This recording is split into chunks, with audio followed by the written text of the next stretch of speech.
Assalamu alaikum wa rahmatullahi wa barakatuh. Wars during the time of Raaulullah and his companions occurred in the context of defending Islam and fighting oppression. In general, wars during the time of the Prophet were more defensive and strategic, while during the time of the companions they were more about expansion and internal conflict. In Islamic history, there have been several major wars that have had a significant impact on the development of the Islamic world. Before we continue, don't forget to subscribe, like, comment, and share. Hopefully this video will be useful for all of us. Here are the 5 biggest wars in Islamic history. First Battle of Badr. In the second year of Hijriah, 624 AD, Muslims in Medina were still facing threats from the Quraysh in Mecca. After the migration, Muslims lost much of their wealth and property left in Mecca, which was then seized by the Quraysh. In addition, the Quraysh continued to threaten the existence of Muslims and tried to destroy them before Islam became stronger. At that time, the Quraysh had an important trade route to Sham, Syria, which was the main source of their wealth. One of the largest Quraysh trade caravans, led by Abu Sufyan, was carrying very valuable merchandise. The Prophet Muhammad knew that this caravan was passing through a route near Medina, so he planned to intercept it. The purpose of pursuing this caravan was not just to seize property, but also as a strategy to weaken the economy of the Quraysh, who were always hostile to Islam. The Prophet Muhammad and 313 Muslim troops set off with very limited supplies. However, Abu Sufyan learned of this plan and immediately sent a messenger to Mecca to ask for help. Upon hearing this, the Quraysh gathered about 1,000 fully armed troops and set out for Badr, a valley southwest of Medina, to confront the Muslims. The small Muslim force consisted of 313 men with very minimal weapons, only about 70 camels and 2 or 3 horses. Most of the troops were on foot, and they took turns riding the camels. Despite their vastly outnumbered numbers, the Prophet Muhammad wisely devised a careful strategy. He chose a strategic location near the wells of Badr so that the Muslims could control the water source while the Quraysh struggled to get water. The night before the battle, the Prophet Muhammad prayed sincerely in his tent, "O Allah, if this small force perishes today, there will be no one to worship you on the face of the earth."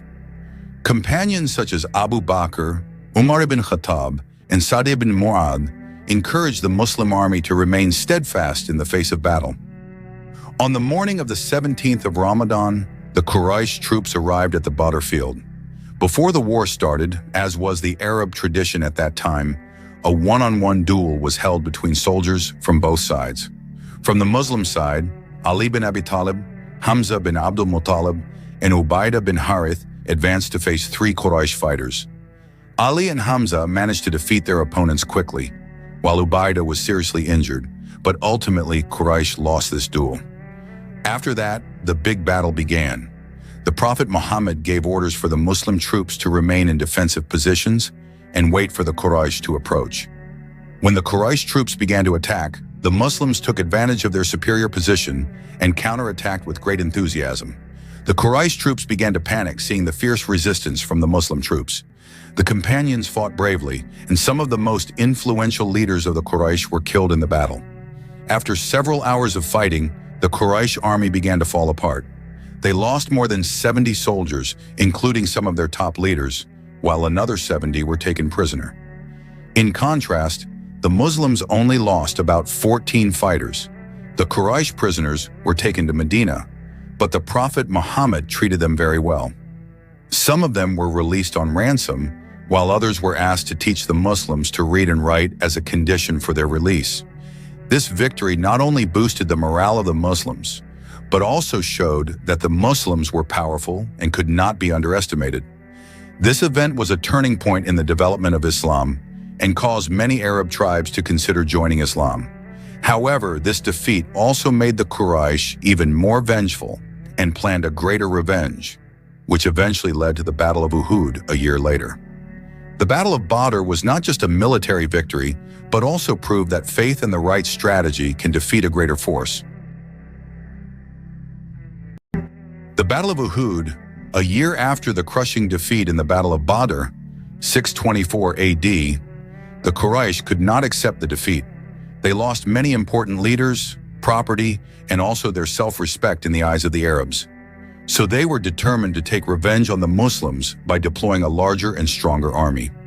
The leader of the Quraysh, Abu Sufyan, gathered strength by inviting other Arab tribes to join his army. They managed to gather around 3,000 troops consisting of cavalry, archers, and infantry troops, complete with war equipment. In addition, they also brought 200 cavalry and 3,000 camels, as well as a number of Quraysh women, including Hind binti Utbah, Abu Sufyan's wife, who participated to fuel the soldiers' spirits. On the other hand, the Prophet and the Muslims in Medina knew about this plan and began to prepare. However, the number of Muslim troops was much smaller, only around 700 to 1,000 people. Even so, they still had a high fighting spirit because of their belief in Allah and their desire to defend Islam. When the Quraysh army began to approach Medina, the Prophet gathered his companions to deliberate. There are two main opinions. The first opinion, the Prophet Muhammad himself initially preferred to remain in Medina and wait for the Quraysh to attack. This strategy was safer because they could take advantage of the natural fortifications in the city of Medina. The second opinion, several young companions who were enthusiastic wanted to fight outside Medina, especially those who did not participate in the Battle of Badr and wanted to get the opportunity to wage jihad. Finally, after deliberation, the Prophet accepted the proposal to go out and face the enemy in the open field. Mount Uhud, located about 5 kilometers from Medina, was chosen as the location of the battle because it provided a strategic advantage for the Muslims. Before the battle began, the Prophet Muhammad placed 50 archers on Rumat Hill, Archer Hill, which was located at the rear of the Muslim army. Their task was to protect the rear wing and prevent the Quraysh army from attacking from behind. The Messenger of Allah gave a very strict order to the archers. Do not leave your place, whether we win or lose, until I send you an order. With this strategy, the Muslims had a strong defense and were ready to face the Quraysh attack. The war began with a one-on-one duel, as was the Arab tradition at that time. Several of the Prophet's companions, including Hamza bin Abdul Muttalib, the Prophet's uncle, managed to defeat their enemies bravely. After that, a great battle broke out. Hamza bin Abdul Muttalib played an important role in this battle, but he was eventually killed after being stabbed by Washi, a slave who was ordered by Hind to kill Hamza as revenge for his father's death in the Battle of Badr. At first, the Muslims managed to control the battlefield. The Quraysh troops began to retreat, and the Muslims began to collect the spoils of war. Seeing this, most of the archers who were on Mount Rumat were tempted to come down and join in collecting the spoils of war, even though they had been warned to stay in their positions. Only a few archers remained on the hill. This opportunity was taken advantage of by Khalid bin Walid, who was still on the side of the Quraysh and was the commander of their cavalry. Seeing that the archers' hill was starting to empty, Khalid bin Walid immediately turned his troops around and attacked the Muslims from behind. As a result, the Muslim troops, which were initially superior, became chaotic. Because of Khalid bin Walid's sudden attack, the Muslim troops began to lose control. Many companions were killed, and the Quraysh troops regained their fighting spirit. In the midst of this chaos, a great tragedy occurred. The Messenger of Allah was injured. He was hit by a stone until his teeth broke and his face bled. Some enemies even thought that he had been killed, so they started cheering. When they heard the news that the Prophet had been killed, some of the companions began to lose their spirit. However, not long after, they learned that the Messenger of Allah was still alive, and they immediately gathered again to protect him. Loyal companions such as Abu Bakr, Umar bin Khattab, Ali bin Abi Talib, and Talha bin Ubaidillah risked their lives to protect the Prophet. Despite experiencing a strategic defeat, the Muslims finally managed to retreat to the slopes of Mount Uhud and held out there. The Quraysh army did not pursue them any further, as they already considered this battle a victory. Having secured their victory, the Quraysh finally left the battlefield and returned to Mecca. Third Khandaq War. After the Battle of Uhud, the Quraysh and their allies increasingly hated the Muslims. They felt that Islam was growing and becoming a threat to their power. On the other hand, within Medina itself, there were Jewish tribes who felt disturbed by the existence of Islam especially after the expulsion of the Bani Qaynuqa and Bani Nadir tribes due to their betrayal of the agreement with the Prophet. Some of the expelled Jewish leaders, such as Huyay bin Akhtab, went to Mecca and incited the Quraysh to attack Medina. They also succeeded in inviting the Ghatafan tribe, Bani Asad, and several other Arab tribes to join in a large alliance against the Muslims. Finally, a joint army was formed consisting of around 10,000 soldiers, which was known as the Ahzab army, allies of the Quraysh. Meanwhile, the number of Muslim troops in Medina was only around 3,000 people, far fewer than the enemy who would attack them. When news of the alliance of Quraysh and its allies reached Medina, the Prophet immediately consulted with his companions about how to deal with such a large enemy force. One of the Prophet's companions from Persia, Salman al-Farisi, proposed a strategy that had never been used in warfare in the Arabian Peninsula before, namely digging a trench, Khandaq, around Medina. In Persia, this strategy was often used to block enemy cavalry. Because the Quraysh and its allies relied heavily on cavalry, this trench could be an effective barrier. The Prophet agreed to this idea, and the Muslims began to work hard to dig a trench around the northern part of Medina, the only part that was open and could be attacked. The other side of Medina was already protected by mountains and date palm groves. The digging of this trench was carried out with extraordinary enthusiasm and cooperation. The Prophet himself joined in digging with his companions. They faced various difficulties, such as cold weather, hunger, and hard ground. After several weeks of hard work, a large trench was finally dug, about 5.5 kilometers long, 4.5 meters wide, and about 3 meters deep. When the Quraysh and their allies arrived in Medina, they were shocked to see a large trench blocking their path. They had never faced a strategy like this before. The Quraysh cavalry, led by Khalid ibn Walid and Ikrimah ibn Abu Jahl, tried to find a way to get past the trench, but were unsuccessful. Eventually, they could only besiege Medina for about a month, hoping that the Muslims would become exhausted or run out of food. During this siege, the Muslims held out, although they also experienced difficulties. Food supplies began to run low, and the cold weather made it even more difficult for them. In the midst of the siege, the Muslims faced a new threat from within Medina itself. The Jewish tribe of Banu Qurayza, who had previously been under a peace treaty with the Muslims, began to betray and ally with the Quraysh army. They planned to attack the Muslims from within the city, but this plan was discovered by the Prophet. The Prophet immediately sent Sa'ad bin Mu'adh, leader of the Aus tribe, to confirm this situation. After investigating, it turned out to be true that the Bani Qurayza had betrayed and were ready to attack the Muslims. The situation is increasingly critical because Muslims are now facing threats from outside and within. Then the Messenger of Allah prayed. Allah also answered the Prophet's prayer by sending down a very powerful windstorm. At night, a big storm hit the Quraysh army and its allies.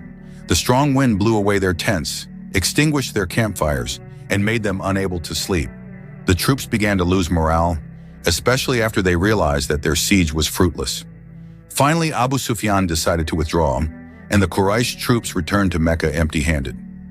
After the Quraysh troops withdrew, Raaulullah immediately dealt with the betrayal of the Bani Qurayza.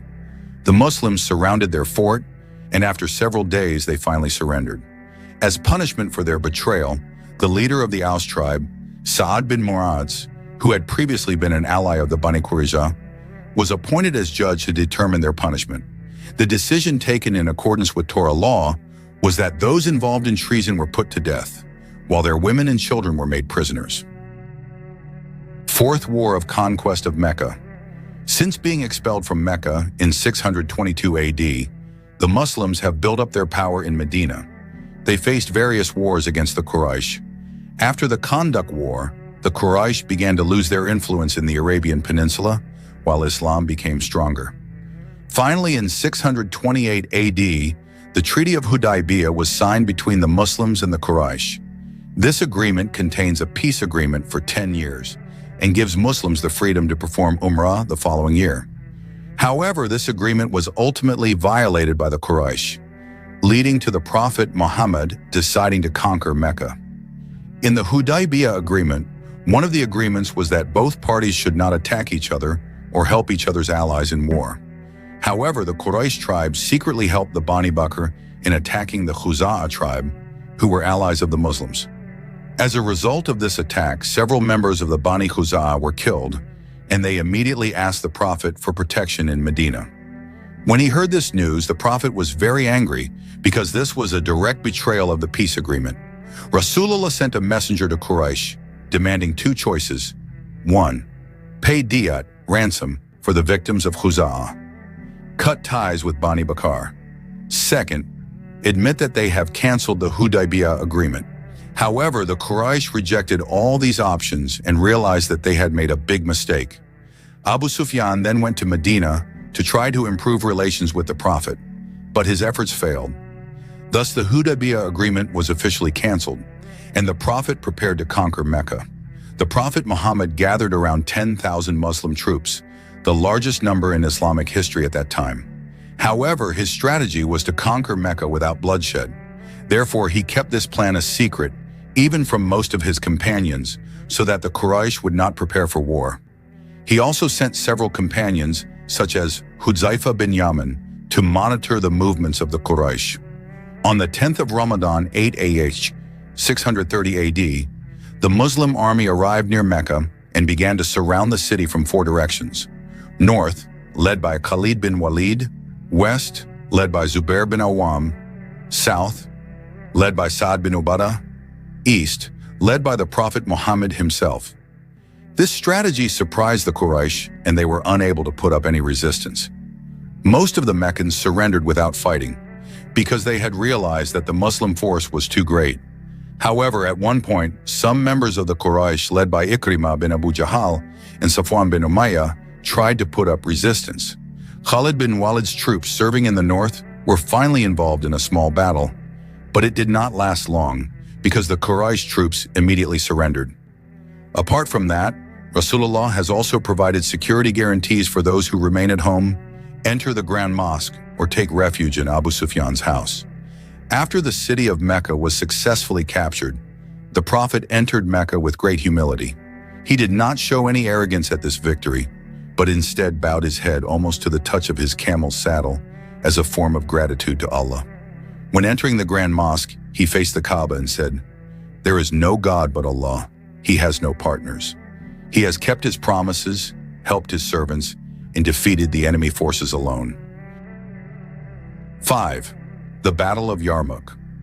The Battle of Yarmouk was one of the greatest battles in Islamic history, in which a much smaller Muslim army defeated the Byzantine Empire, the world's superpower at that time. This war took place in the context of the conquest of the Sham region, Syria, Palestine, and surrounding areas, by Muslims. This region was at that time under the rule of Emperor Heraclius, ruler of the Eastern Roman Empire, also known as Byzantine. Previously, Muslim troops had succeeded in controlling important cities such as Damascus, Homs, and Baisan, but the Byzantines did not remain silent. Emperor Heraclius decided to gather a large army to reclaim the lost territories. Thus, a major battle took place in the Yarmouk Valley, an area near the Yarmouk River, the current border between Syria and Jordan. Muslim troops, led by Khalid bin Walid, with a number of around 30,000 to 40,000 soldiers. Byzantine forces, led by Theodore Triturius, Heraclius's main general, with around 200,000 soldiers. The Byzantine forces were 5 times larger than the Muslim forces. In addition, they had heavy cavalry, cataphracts, well-trained infantry, and support from the Christian Arab allies of the Ghassanids. However, despite being outnumbered, the Muslims had the advantage of strategy, fighting spirit, and strong faith. Khalid ibn Walid, known as the Drawed Sword of Allah, devised a brilliant strategy to face the Byzantine forces. Khalid divided his forces into 5 main divisions: right wing, led by Amr ibn Ash; left wing, led by Yazid ibn Abu Sufyan; center, led by Abu Ubaidah ibn Jarrah; reserve cavalry, led by Khalid ibn Walid himself; women's troops at the rear. To provide morale and maintain the ranks, Khalid implemented a flexible defense strategy where the Muslim forces could move quickly to adjust to enemy attacks. The Muslims also used the hilly terrain to their advantage, while the Byzantines were trapped in a narrow and difficult-to-maneuver area. Before the battle began, Khalid sent an envoy to the Byzantines offering them Islam or jizya, protection tax. However, they refused and chose war. Khalid then encouraged his troops by saying, "We are an army that loves martyrdom as much as they love life." This made the Muslims even more enthusiastic, while the Byzantines began to feel afraid. The battle lasted for 6 days with changing strategies. The Byzantines tried to break the Muslim defense with massive attacks. However, the Muslims held strong, although they experienced some pressure on the left wing. The Byzantines continued to pressure the Muslims, especially on the left wing led by Yazid ibn Abu Sufyan. However, Khalid ibn Walid used his reserves to balance the battle, so that the Muslims remained on the defensive. The Muslims counterattacked at several points, and Khalid ordered his troops to make the sound of takbir, which echoed in the Yarmouk Valley. This shook the Byzantine army, who began to lose confidence. Khalid devised a bold strategy by leading a cavalry charge to attack the Byzantine command center. This attack succeeded in killing many Byzantine generals, making their troops lose coordination. The Byzantine army eventually retreated to the Yarmouk River, but many were trapped and drowned. The remaining survivors fled north, leaving Syria under Muslim control. The Battle of Yarmouk was a turning point in Islamic history, where Muslims successfully conquered Syria and defeated the mighty Byzantine Empire. This victory not only led to the expansion of Islam into the Middle East, but also proved that strong faith, strategy, and leadership could defeat any great power. The 5 great battles in Islamic history, Battle of Badr, Battle of Uhud, Battle of Trench, Conquest of Mecca, and Battle of Yarmouk, were important milestones in the development of Islam. Battle of Badr proved that faith and strategy can defeat greater numbers. Battle of Uhud taught important lessons about discipline and obedience to the Prophet's orders. Battle of Trench demonstrated the greatness of defensive strategy with the innovation of trench digging. The conquest of Mecca was proof of the Prophet's magnanimity in granting forgiveness and making Mecca the center of Islam. Battle of Yarmouk paved the way for Islamic expansion into Syria and weakened the Byzantine Empire. These 5 battles not only strengthened the position of Muslims, but also proved that true victory comes from faith, unity, and intelligent strategy. True story, friends. See you in the next video.